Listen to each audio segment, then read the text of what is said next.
everyone. So I want to share the fact that oftentimes when we live our lives, there's a lot of repressed emotions and the feelings that we feel.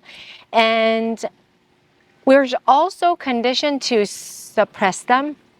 We're taught not to share our deepest and the truest feelings. And those feelings cause a vibration in the body. And that gets trapped a lot in your hips. So today's all about releasing those emotions. So with that being said, I want you to come to the top of your mat. We're going to just arrive in our bodies by closing our eyes. Take a deep breath in and deep breath out. And just feel the grounding from your feet with the mat. And take a deep inhalation. Raise your arms up overhead, gaze up. Exhale, fold from your hips, palms to the mat.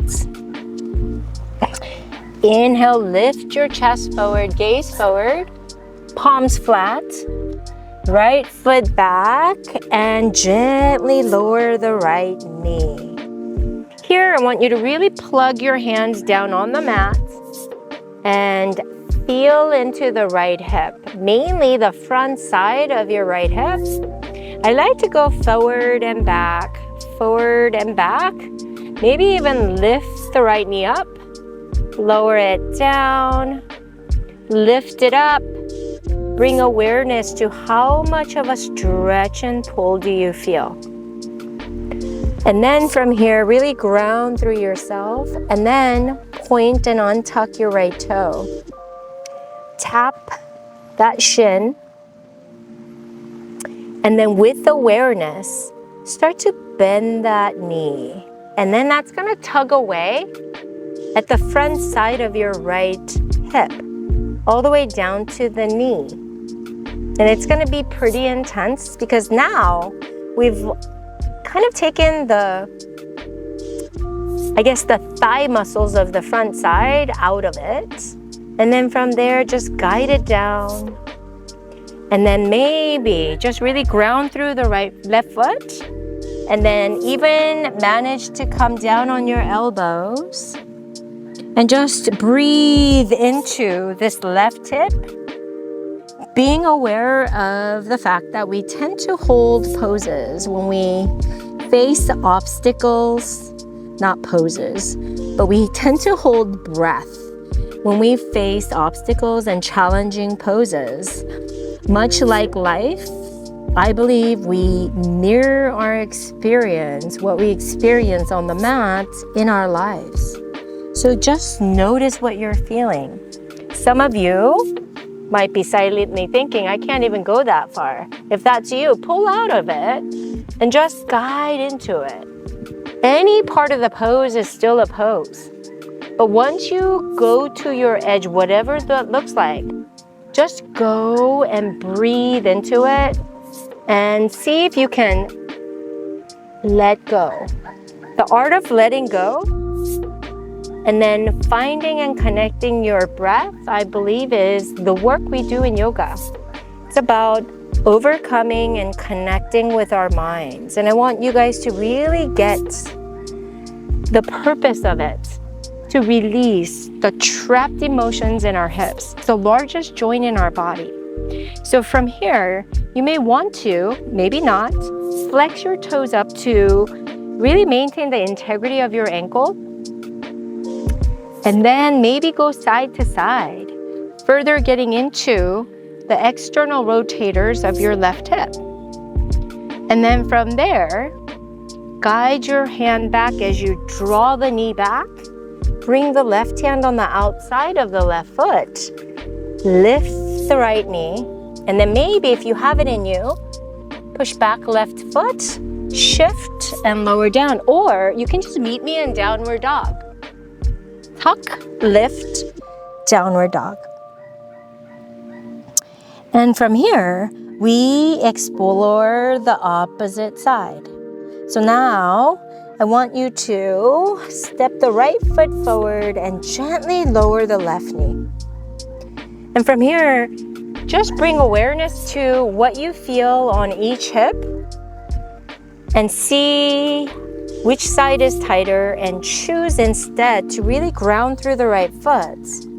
As you shimmy side to side, and as we did on the opposite side, really ground through the right foot, lift the left knee, lower down, lift, lower down, and lift, and lower down, and bring awareness to the front left hip this time.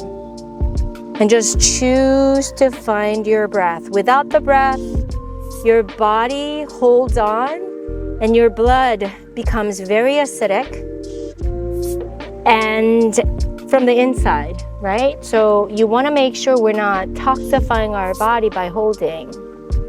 Tap the back of the left toe, and then maybe you bend it as far as you can, and feeling how much of a myofascial pull and tug you feel. And just notice it. And then from there, lower very gently. And then, just as we did on the opposite side, you're going to ground through the right foot. And then maybe flex at the ankle and allow the right knee to go out to the side, further getting into the external rotators of your right hip.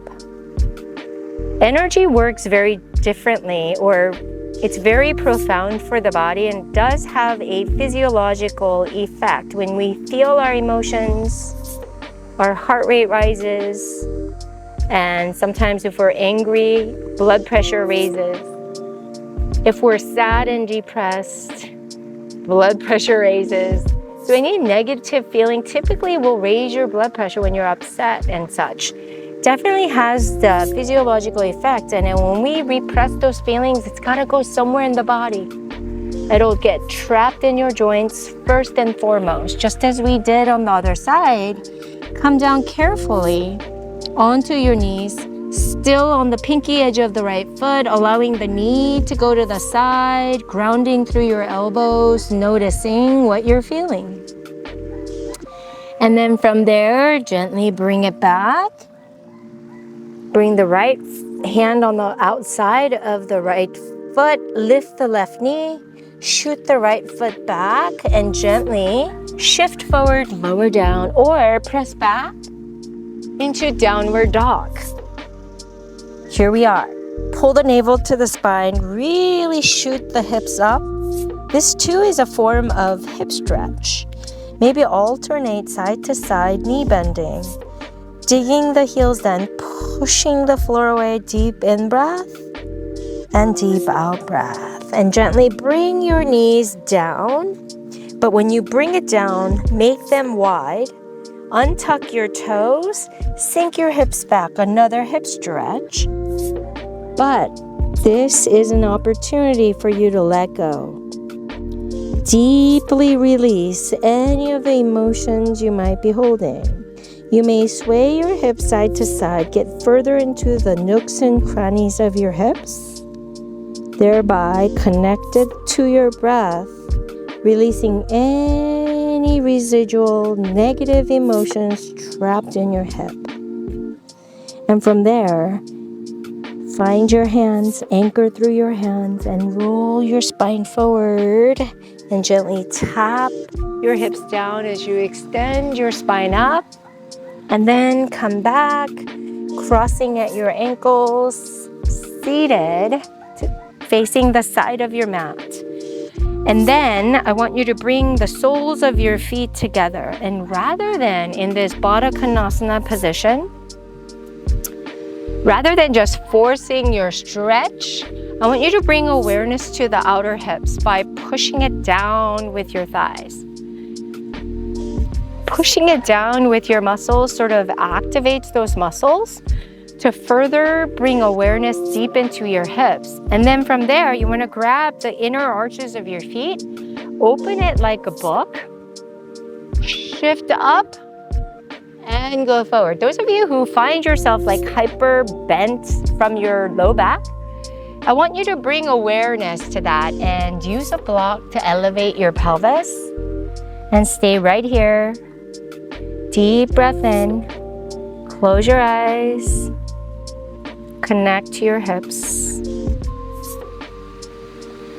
And exhale, deep in breath. And deep out breath. And bring your legs back together. If you can practice releasing your hips on the regular, not only do you get to detoxify quickly what you're feeling, but you bring awareness to where you hold. Largely, a lot of people hold it in their hips. I hope this was helpful. Please leave me a comment and let me know how that helped you and what things you might be feeling. Please share. I'd love to hear from you. And if you haven't done so already, please subscribe.